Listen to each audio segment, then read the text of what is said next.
I feel everybody should know that they are valued and they're accepted, even though some people might not act as though they are. I suppose everything to an extent, but then everything is sort of worth knowing different amounts. And aside from that, I guess the question then becomes, how do you define what's worth knowing? And the criteria I can think of is things that can help people. What's worth knowing is going to be relative to the person in question. But one thing that initially comes to mind for me is it's worth knowing your own strengths and skills, and also things that you do and don't enjoy.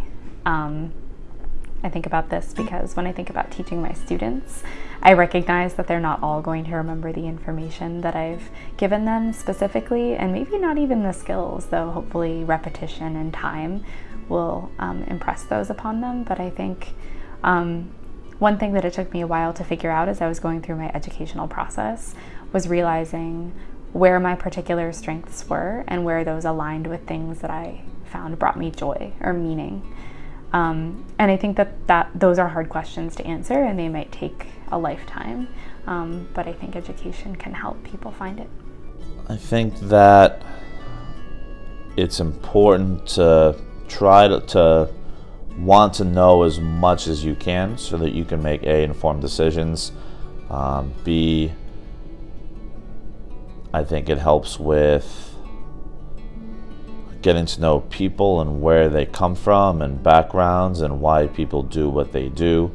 I think it was even looking at, from an athletic standpoint, looking at a couple of pieces of news that came out about an NFL player and corporal punishment with his son. If you don't know his background as to where he comes from and is that behavior the norm in that environment, I think you have to view that differently than someone who it may not be. I think experiences play a huge role in getting to know kind of people at their core and knowing where they come from, what's normal for them, who they interact with, kind of their family situation and all that. From being here at school and getting to know faculty members and staff members and students, if you know that, you can, I think, have a pretty good idea of students and kind of what is going to happen with them. From someone who recruits for the student athletes for the school as well, we don't even talk to kids very much during the process. We talk to parents and try to kind of pick their brain and see what they're like and see their experiences, see students' experiences as well. And we found that the parents who are all in, the parents who you develop that trust with, they're the ones whose kids turn out to be okay. Because if there's a problem, the parents know that we have the kids' best interest at heart. If you don't have that trust necessarily with them, then the parents start, I think, talking a little bit in the kid's ear, and it's easy for the kid to almost make excuses and justify as to why, as to their side of the story. But I think the more information that you have about a particular situation, whether it be a person, whether it be an organization, whether you're going for a job or looking at, I think the more information is a powerful tool, and I think the more we have it, the more we can know, but also the better filter we have, and we can filter through what's important and what's not, because every piece of information that you know and gather may or may not be useful, but the more you have, the better I think you are to make that decision and make informed decisions about everything. That the world is big and unique, that it's full of beauty, mystery, wonder, and good people.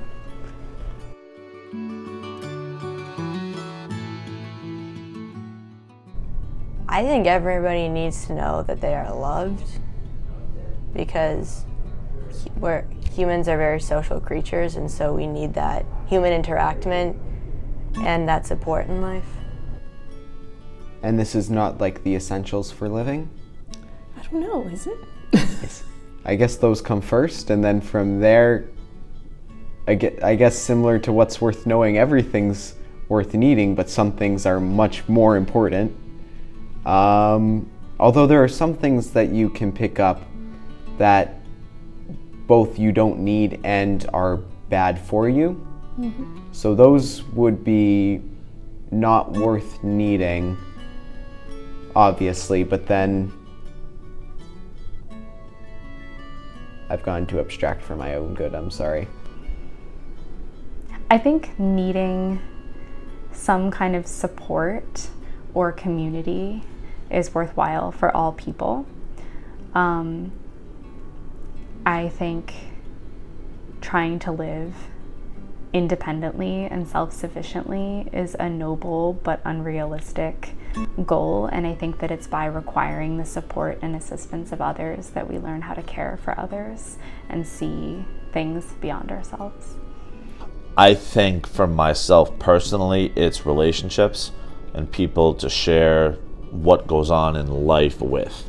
If you're just kind of living on an island and it's just you, there's not a lot to share the good, to share the bad with. Those relationships come in the form, in a lot of ways. Whether it's peers, whether it's family, whether it's friends, professional relationships, personal relationships. I think that those relationships make everything that you do harder sometimes, easier more often than not. But looking back on it, I think it's easier to go through life sharing the good and the bad and the ugly with. Worth needing that a connection to something, to people, to animals, to hobbies, hopefully something that sparks a passion.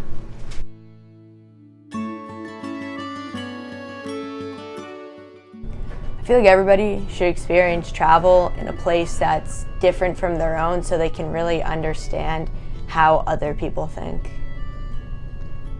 I want to say everything for everything.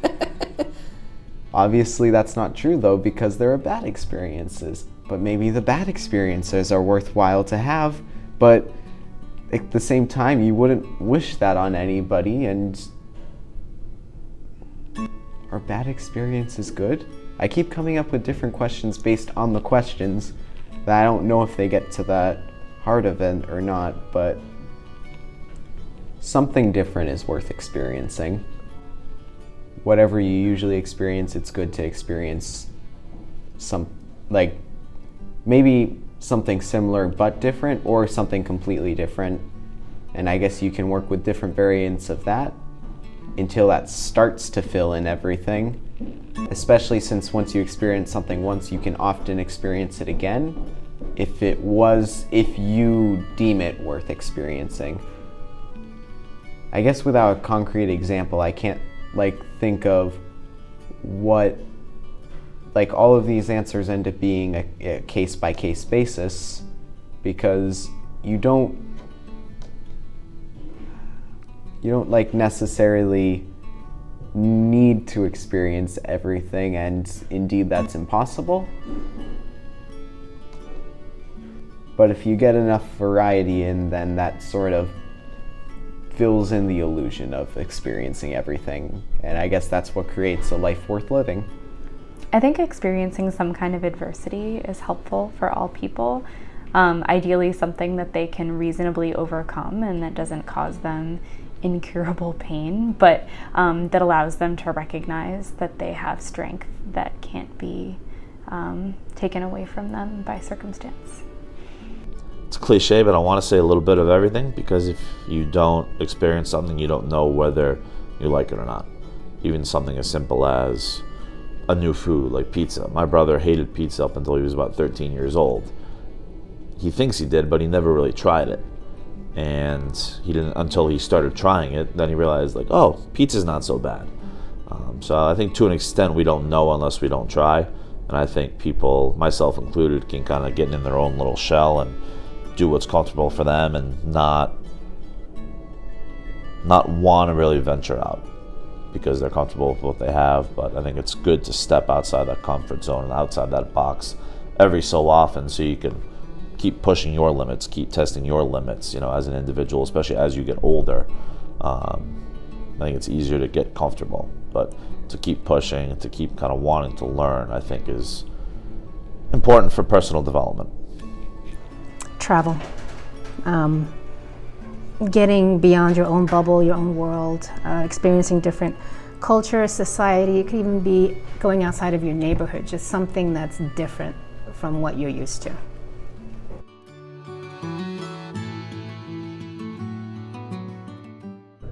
I think people should do things that scare them because that's when true character comes out.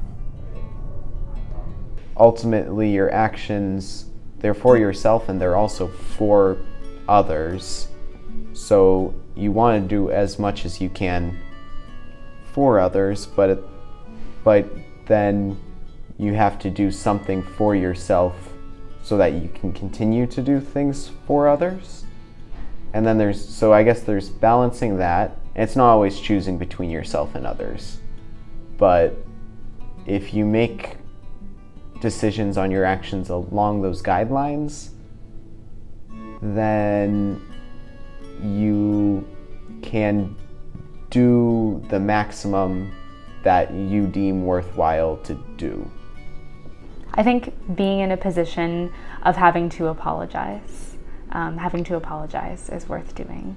Learning when you've made a mistake and learning how to make it right, or to accept somebody else's refusal to accept your apology. Kind of going back on the last answer, I think trying everything, and I think doing something that makes you happy but can also push you outside your comfort zone, so you don't get comfortable. And I think those who are comfortable fail to take advantage of opportunities that may present themselves that they may not know what's for the better. Sort of similar to that, pushing yourself to try new things. You might surprise yourself by what you can do and what you can accomplish, by what might actually pique an interest, and challenging yourself.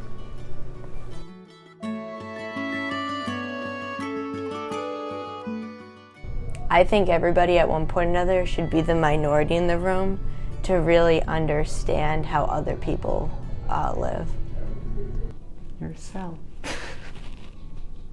That felt like a lame answer. I guess further than yourself, your best self for each person. I guess that sort of like sounds like I'm advocating like to be a different person for everybody you need, which I guess to an extent I am, because everybody needs a different person. And again, like, you don't need to become someone else for somebody if that's more helpful for them, because that's often a strain for you. And then, so I guess it's a matter of balancing that. But honestly, when it comes to something as important as identity for yourself, it ends up you have to end up prioritizing yourself over other people. So I guess you have your base self, and then you can like make little sacrifices that you think are worth making for that person, especially if that person does things that are for you. But I think it is worth being in a position of a learner, whether potentially being sort of the minority identity in the room, but also just feeling, being in a position where you are forced to advocate for yourself and your identity. But I also think it's worthwhile to be in a position of needing to be told what it's like to have that experience too, and to learn from it. Alive and open. The best version of yourself, satisfied and happy with yourself as a core and who you are, but always looking to do more, to learn more, to be more, to grow, to always grow.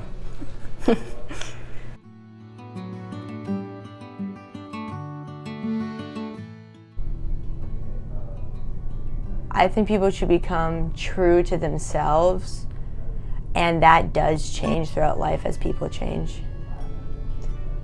Something that doesn't exist yet. I think that's all I got for that one. I think it's worth becoming a version of yourself that recognizes that you're always in the process of becoming, and that it's likely that many of the things you hoped or imagined for yourself in your future imaginings of what you would become may not come to fruition, but that doesn't make you any less of a person. Not settling in anything you put your mind to, in whatever you want to do. Great. Because with that, the journey, and speaking again more so from a coach's standpoint, the journey is what makes it fun. The end result is the end result. But if you don't enjoy the journey of the process of getting better every single day, whether that's homework assignments for class, whether that's group projects for class, everything that leads up to kind of one accumulating event. For athletics, it's the practices, it's the individual work that you do that no one else may see. Everyone else sees you when the lights are on, whether you're, elementary schooler or middle schooler in their youth sport, or whether you're in the NFL, NBA, whatever it may be. Everyone sees you when the lights are on. No one sees you when you're doing what you need to do to get better, to get to that stage. So I think the process is something that needs to be enjoyed most days. And that's what makes it worth it in the end. You don't do all that hard work and put in all that hard work. For our students in the classroom, on the field for some, in the music room for some, on the stage for some, off the stage for some as well. But the process is what makes it worth it. Everyone loves when the lights are on, and everyone loves that part. But if you don't love the actual process of getting there, with, like we said earlier, the relationships that you build with those people who are all working to accomplish one goal, I think that's where it can get lost. But I would say it's worth becoming the goals that you set. That's very similar, just the best version of yourself.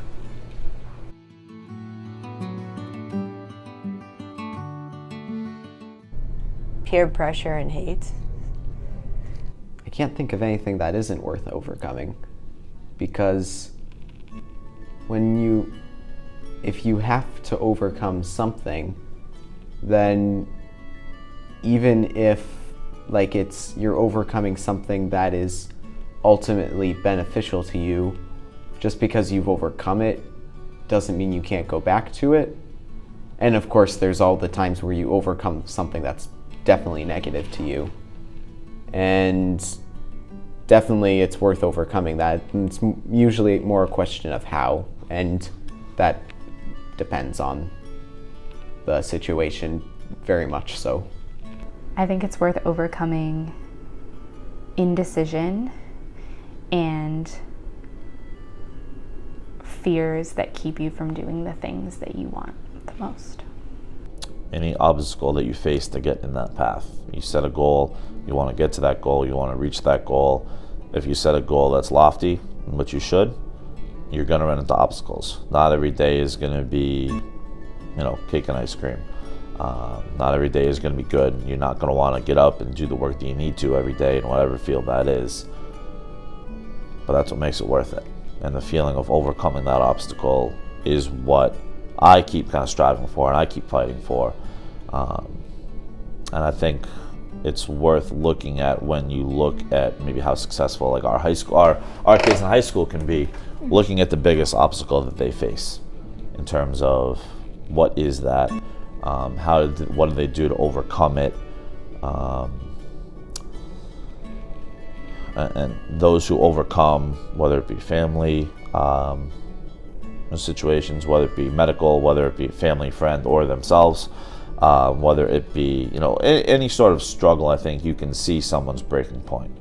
I think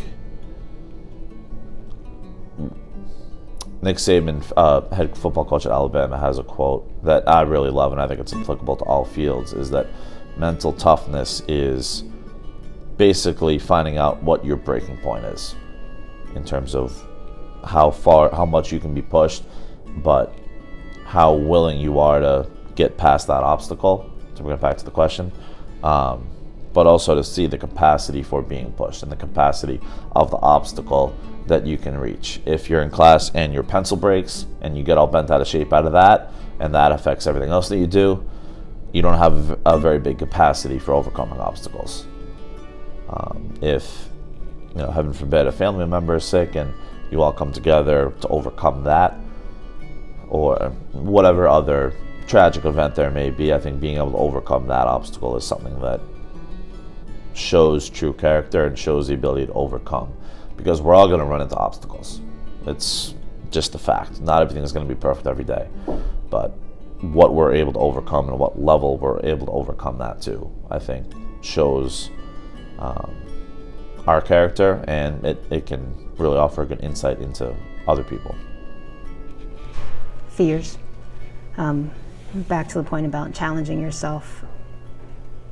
Everybody has fears, but actually just being brave, being courageous. So just pushing yourself and just trying, knowing if you give it your best shot, that's all you can do.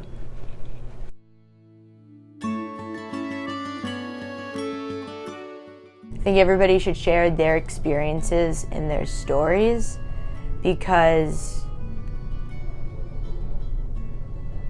when you understand the background and the meaning behind what people believe and what they do, that's when common ground can be reached. As much as you can while keeping yourself safe. I think it's worth sharing your own story, because as at Worcester Academy, this is how we learn to relate to each other's experiences and to have universal respect for all people. Anything that's going to make you better or someone else better. Love, smile, happiness. I am cheesy that way. I don't know, just little things I think make a big difference, not just yourself, to other people. Just surprising people with a smile, I think it's good.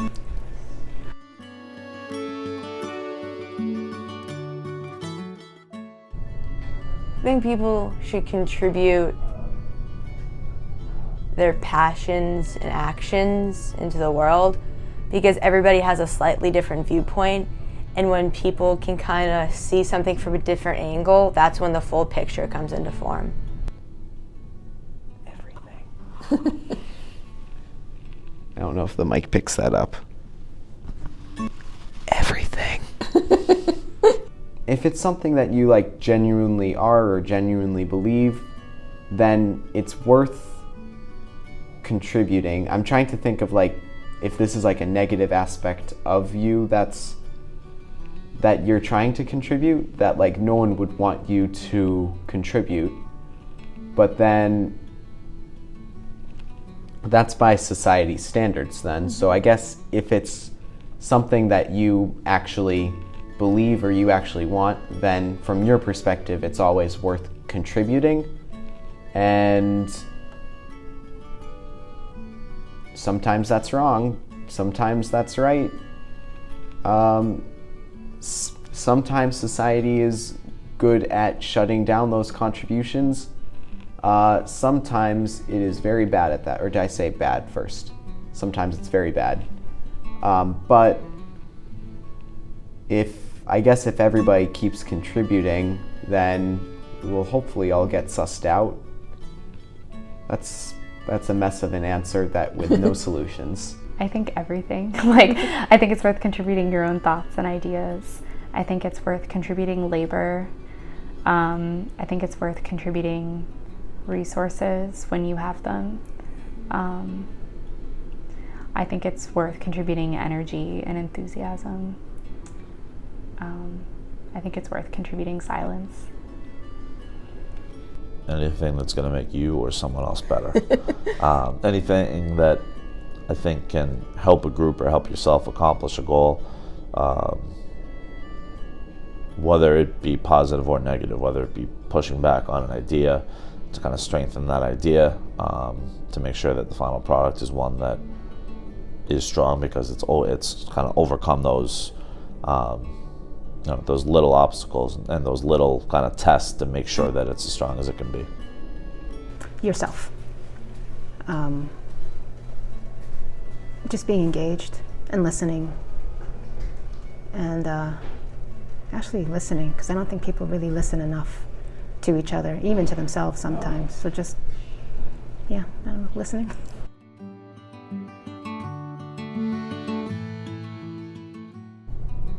everything, because though things might seem like they're set in stone, they're really not. Every path that you can go down is worth going down, unless it's going to like cause you mental strain, or if it's going to even then, like, sometimes that strain's worth working through, because you the results of wondering it can be beneficial to you and others. And I guess that's why I've been using as like my benchmark for all of these questions. Is it beneficial to you? Is it beneficial to others?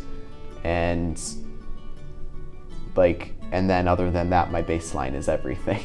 I think it's worth wondering why things are the way they are and what they could be. I think the reasons behind why everything happens. And the more we know those reasons, I think the better choices we can make in terms of on an individual basis, on a large group basis, on a bigger, universal basis with anything, whether it be individuals, whether it be business, whether it be religion, whether it be social issues. I think understanding and wondering why something is the way it is, and putting forth the time and the effort to look into that and have solid, concrete, or as concrete as you can get, answers, I think gives us more information that we can use to maybe help that problem, or maybe keep, if something is good, keep that going. Everything.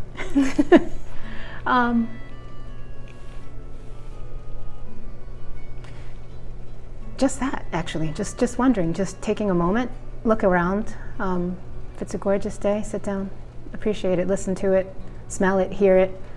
If it's a rainy day, same thing. Just wondering about your environment, your world. Just give your mind the ability to think about nothing in particular and see what happens.